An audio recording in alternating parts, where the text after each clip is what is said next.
নমস্কার। একটি কথা বলি, আজকের একটা সুন্দর কবিতা সবাই শুনেছি আমরা, বহু শ্রুত কবিতা জয় গোস্বামীর আমি উপস্থাপন করব আবৃত্তির মাধ্যমে। কিন্তু তার আগে আমি একটু কয়েকটা কথা বলি।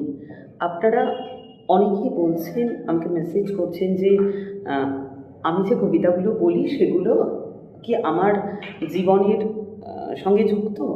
প্রথমেই বলি, না, কবিতাকে কবিতা হিসাবে শুনুন। কেউ আনন্দের কবিতা পড়লো মানেই সেটা সঙ্গে সঙ্গে তার জীবনের সঙ্গে যুক্ত, কেউ দুঃখের কবিতা বললো মানেই সেটা সঙ্গে সঙ্গে তার জীবনের কাহিনী বলছে, কেউ দর্শনের কবিতা বলছে তখন সে তার জীবনের কাহিনী বলছে।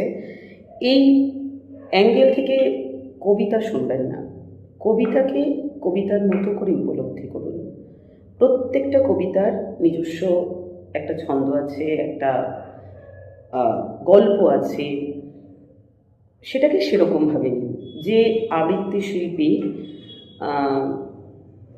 কবিতা আবৃত্তি করছেন বা যিনি কবিতা দেখে পাঠ করছেন, যখন দেখে পাঠ করি আমি বা যে কেউ, বা যখন না দেখে আবৃত্তি করা হয় যে কেউ, সেক্ষেত্রে এটা ভাবার কোনো কারণ নেই যে তিনি সর্বদাই তার জীবনের কাহিনীটাই তুলে ধরছেন।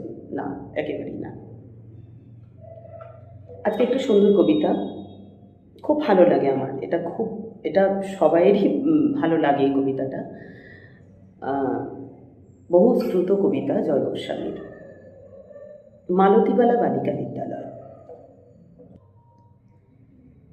বেণীমাধব বেণীমাধব তোমার বাড়ি যাব, বেণীমাধব তুমি কি আর আমার কথা ভাবো। বেণীমাধব মোহনবাসী তমাল তরুমূলে বাজিয়েছিলে, আমি তখন মালতী স্কুলে, ছোট্ট ক্লাস ঘর, ডেস্কে বসে অঙ্ক করি।